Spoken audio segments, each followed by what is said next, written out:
ভোটের আগেই চাঞ্চল্য, বালতি ভর্তি তাজা বোমা উদ্ধার লস্করপুর আমবাগান সংলগ্ন এলাকায়। মুর্শিদাবাদ জেলার শামশেরগঞ্জে ভোটের প্রাককালে চাঞ্চল্যকর ঘটনায় উত্তেজনা ছড়ালো গোটা এলাকায়। দোগাছি নোয়াপাড়া পঞ্চায়েতের অন্তর্গত লস্করপুর গ্রামের আমবাগান সংলগ্ন এলাকা থেকে উদ্ধার হলো এটি বালতি ভর্তি তাজা বোমা। স্থানীয় সূত্রে জানা গেছে অন্তত 20টিরও বেশি সক্রিয় বোমা ওই বালতির ভেতরে মজুত অবস্থায় ছিল, যা ঘিরে মুহূর্তের মধ্যেই আতঙ্ক ছড়িয়ে পড়ে গ্রাম জুড়ে। প্রত্যক্ষদর্শীদের দাবি, সকালে কিছু স্থানীয় মানুষ আমবাগানের পাশ দিয়ে যাওয়ার সময় সন্দেহজনক একটি বালতি দেখতে পান।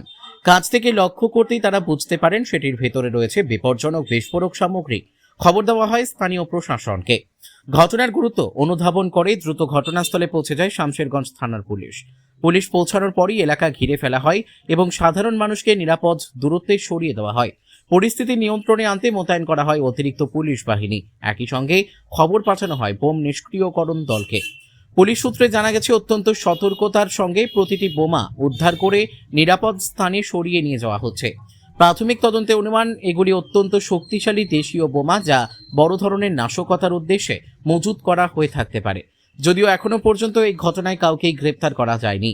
ভোটের ঠিক আগে এমন বিপুল পরিমাণ বিস্ফোরক উদ্ধারের ঘটনায় স্বাভাবিকভাবেই প্রশ্ন উঠতে শুরু করেছে এলাকার নিরাপত্তা ব্যবস্থা নিয়ে। রাজনৈতিক মহলেও শুরু হয়েছে চাপানোতর। স্থানীয়দের একাংশের অভিযোগ, নির্বাচনকে কেন্দ্র করে অশান্তি তৈরির উদ্দেশ্যে এই বোমাগুলি মজুত করা হয়েছিল।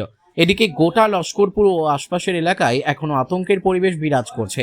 অনেকেই বাড়ির বাইরে বেরোতে ভয় পাচ্ছেন। প্রশাসনের পক্ষ থেকে জানানো হয়েছে পরিস্থিতি সম্পূর্ণ নিয়ন্ত্রণে রয়েছে এবং এলাকায় নজরদারি বাড়ানো হয়েছে। পাশাপাশি কে বা কারা এই বিপুল পরিমাণ বোমা মজুত করেছিল তার খোঁজে শুরু হয়েছে জোরদার তদন্ত।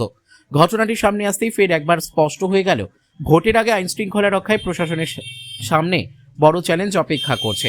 এখন দেখার তদন্তে কি উঠে আসে এবং এই ঘটনার সঙ্গে জড়িতদের কত দ্রুত আইনের আওতায় আনা যায়।